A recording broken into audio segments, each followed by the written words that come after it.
Hare Krishna. Today we'll be discussing chapter 2 of Srimad Bhagavad-Gita, text 18. Only the material body of the indestructible, immeasurable, and eternal living is subject to destruction. Therefore fight, O descendant of Bharata. The material body is perishable by nature. It may perish immediately or it may do so after 100 years. It is a question of time only. There is no chance of maintaining it indefinitely. But the spiritual soul is so minute that it can't even be seen by an enemy, to say nothing of being it killed.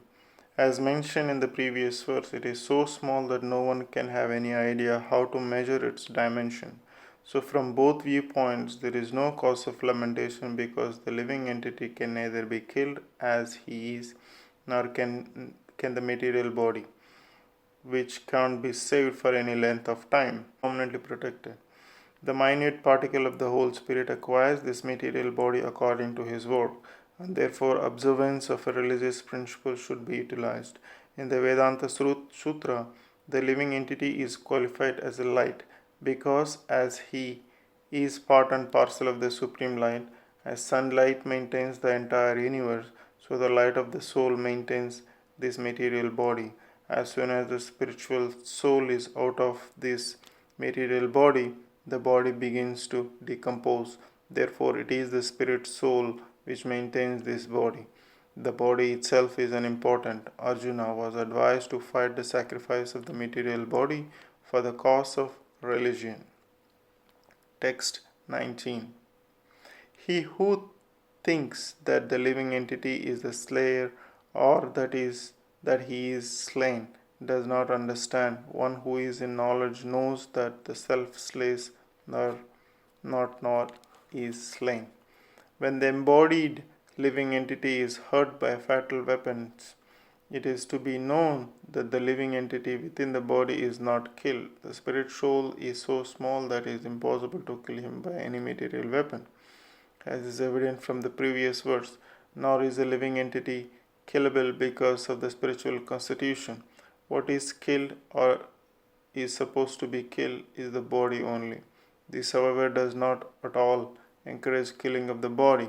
The Vedic injunction is never commit violence to anyone, nor does understanding that the living entity is not killed encourage animal slaughter.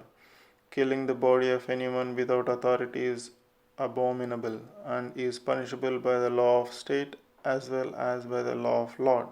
Arjuna, however, is being engaged in killing for the principle of religion and not whimsically. Text 20 translation. For the soul there is never birth nor death, nor having once been does he ever cease to be. He is unborn, eternal, ever existing, undying, and primeval. He is not slain when the body is slain. Qualitatively, the small atomic fragmental part of the Supreme Spirit is one with the Supreme. He undergoes no changes like the body. Sometimes the soul is called the steady or steady. The body is subject to 6 kinds of transformation. It takes its birth in the womb of a mother's body, remains for some time, grows, produces some effects, gradually dwindles, and at last vanishes into the oblivion. The soul, however, does not go through such changes. The soul is not born, but because he takes on a material body, the body takes its birth. The soul does not take birth there, and the soul does not die. Anything which has birth also has a death, and because the soul has no birth, he therefore has no past, present, or future. He is the eternal, ever existing, and primeval. That is, there is no trace in history of this coming into being. Under the impression of the body, we seek the history of birth, etc. of the soul. The soul does not at any time becomes old as the body does. The so-called old man therefore feels himself to be in the same spirit as in his childhood or youth. The changes of the body don't affect the soul. The soul does not deteriorate like a tree, nor anything material. The soul has no byproduct either. The byproducts of the body, namely children's, are also different individual souls and owning to the body. They appear as the children of a particular man.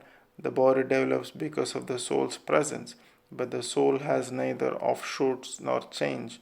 Therefore, the soul is free from the six changes of the body.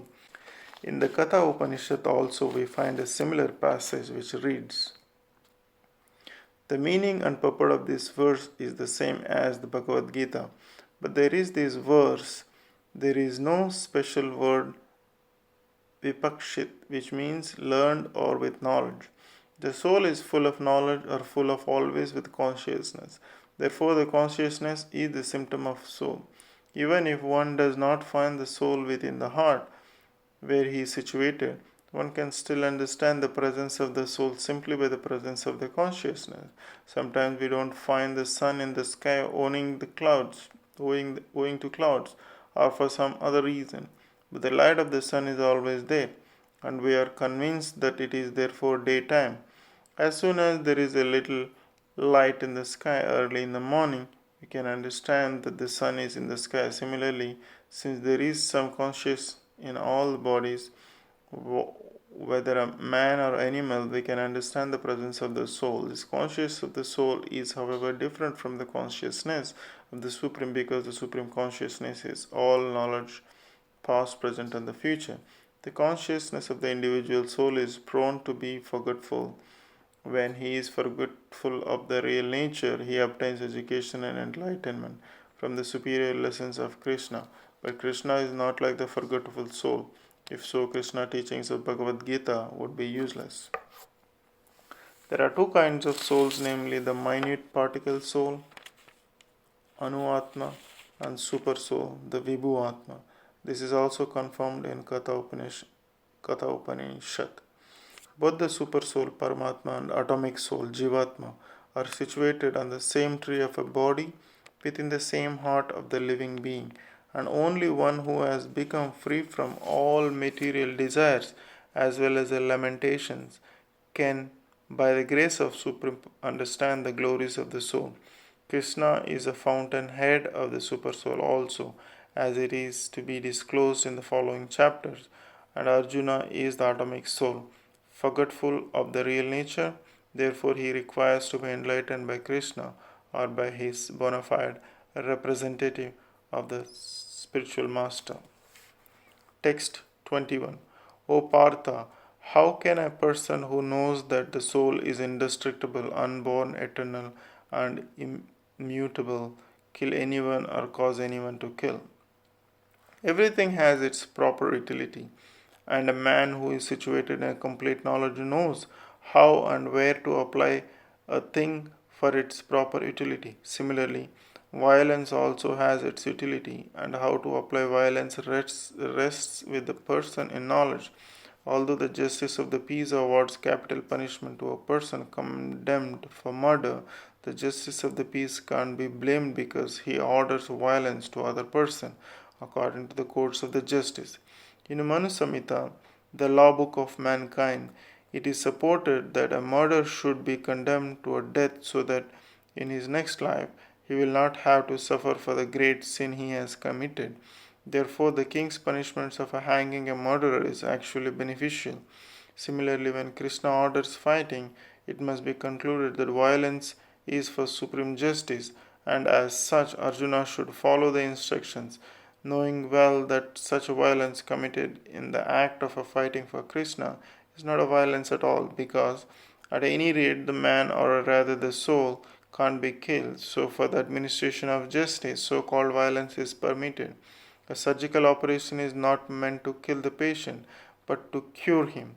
Therefore, the fighting to be executed by Arjuna at the instruction of the Krishna is with a full of knowledge, so there is no possibility of a sinful reaction. Text 22 translation. As a person puts on a new garment, giving up an old one, similarly the soul accepts new material bodies, giving up the old and useless ones.